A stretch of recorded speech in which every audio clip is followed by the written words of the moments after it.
So when you have the Holy Spirit in your life, ఎప్పుడైతే పరిశుద్ధాత్ముడు మీ జీవితంలో ఉంటారో, you're never going to be a religion anymore. మీరు మతపరమైన సంబంధంగా మీరు ఉండరు.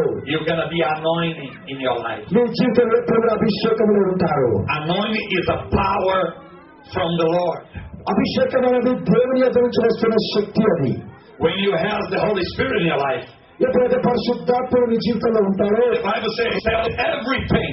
బైబిల్ చెప్తుంది ఆ పరిశుద్ధాత్ముడు మీకు సమస్తమును బోధిస్తాడు. Even before happened. అది జరగక ముందే దేవుడు మీకు బయలుపరుస్తాడు. It's simple. If you're gonna have accident tonight in Hyderabad, they're gonna tell you before. అయితే ఈ రోజు హైదరాబాద్ లో గొప్ప యాక్సిడెంట్ జరగబోతుందంటే పరిశుద్ధాత్ముడు మీకు ముందుగానే చెప్పేస్తారు. The Bible says book of Acts chapter 19. అయితే బైబిల్ చెప్తున్న అపోస్తలుల రాసిన పత్రిక 18వ వచనంలో 18వ అధ్యాయం 19వ వచనం Apostle Paul says, అపోస్తలుల పౌలు చెప్తున్న మాట, I don't know nothing waiting for me in cities. నాకు ఏది ఆ యొక్క పత్రాలు నాకు నేర్చుకున్నా The only thing I know, నాకు తెలిసిన సంగతి ఒకటే, these things the Holy Spirit tells me. నాకు ఒకటే తెలుసా, పరిశుద్ధాత్మ ఏం చెప్తే నేను చేస్తానని మార్చబడబోతుంది. Many scientists and many graduated people, they try to understand the Bible, they never can understand because they don't have the Holy Spirit. అయితే అనేక మంది సైంటిస్టులు, శాస్త్రవేత్తలు, అనేక మంది జ్ఞానం కలిగిన వారు బైబిల్ నుంచి ఏదైనా కనుక్కోవాలనుకున్నారు కానీ ఏమి కనుక్కోలేకపోతే ఎందుకనగా వారిలో పరిశుద్ధాత్ముడు లేడు. Because the Bible says the Holy Spirit only Jesus Christ can give.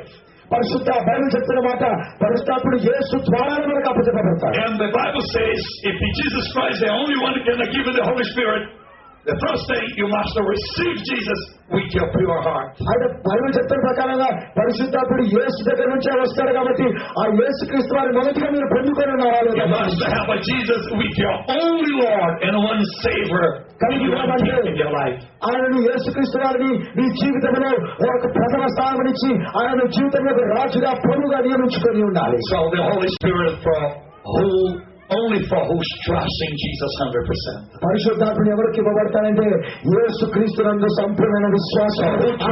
Jesus 100% right here, say hallelujah. ఎవరైతే ఆయన పూర్తి నమ్మకం వచ్చారో హల్లెలూయా చెప్పండి ఒకసారి. Hallelujah. Hallelujah.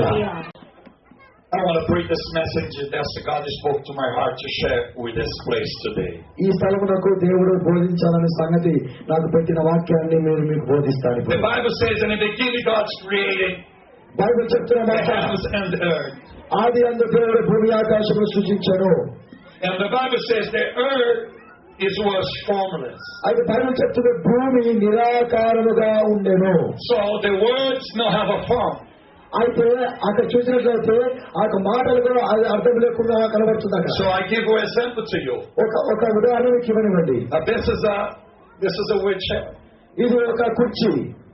So every time somebody tells you to go pick it up wheelchair, ఎవరైనా ఎప్పుడైనా మీకు చెప్పి అదే ఆ chair తీసుకురానమ్మా ఇక్కడికంటే, this is a wheelchair. అది ఆ కుర్చీ తీసుకెళ్తారు అట్లా? Yes or not? ఇది తీసుకెళ్తారా కుర్చీ తీసుకురమ్మంటే? No, of course. Why? ఎందుకు? Because they don't have a form of wheelchair. ఆ చైర్ లాగా అది లేదు కాబట్టి దాన్ని మీరు తీసుకెళ్ళచ్చు. They have a microphone form. అది మైక్రోఫోన్ లాగుంది కాబట్టి అది తీసుకెళ్ళచ్చు. So every time you talk about wheelchair, ఎప్పుడైతే మీరు ఆ కుర్చీ గురించి మాట్లాడతారో, he knows something like this. ఆమె మనసులో ఇది జ్ఞాపకం వస్తుంది, కుర్చీ ఏ విధంగా ఉంటుందో మీరు ఒకసారి ఊహిస్తారు. Because in your mind you know this has a form of wheelchair. ఆ కుర్చీ ఏ విధంగా నాలుగు కాళ్ళు కలిగి ఉంటుందో అనుకోవాలనుకుంటారో అది గమనించుతారు, మీరు ఒకసారి గుర్తు చేసుకుంటారు కదా. So ఆ విధంగానే the Bible says God made us by the powder from the ground. అయితే బైబిల్ చెప్తుంది భూమి నుంచి మట్టి తీసి దేవుడు మనుషులు తయారు చేశాడు. We are formless before. మనము ఇంతకు చూసిన మట్టి అది రూపం లేదు కాబట్టి the creation అనగా దీన్ని బట్టి చూస్తే ఈ సృష్టి అంతా కూడా నిరాకారము ఆకారం లేనిగా ఉంటుంది.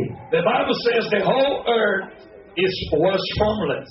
బైబిల్ చెప్తుంది లోకమంతా భూమి అంతా కూడా నిరాకారము, empty, శూన్యముగా ఉంది. so darkness. అది చాలా చీకటి అగాధముగా ఉన్నది అది. And they have so deep over surface of the earth. ఆ అగాధ జలముల పైన కమ్మి ఉండేది చీకటి అని Bible. So the whole world is a big value.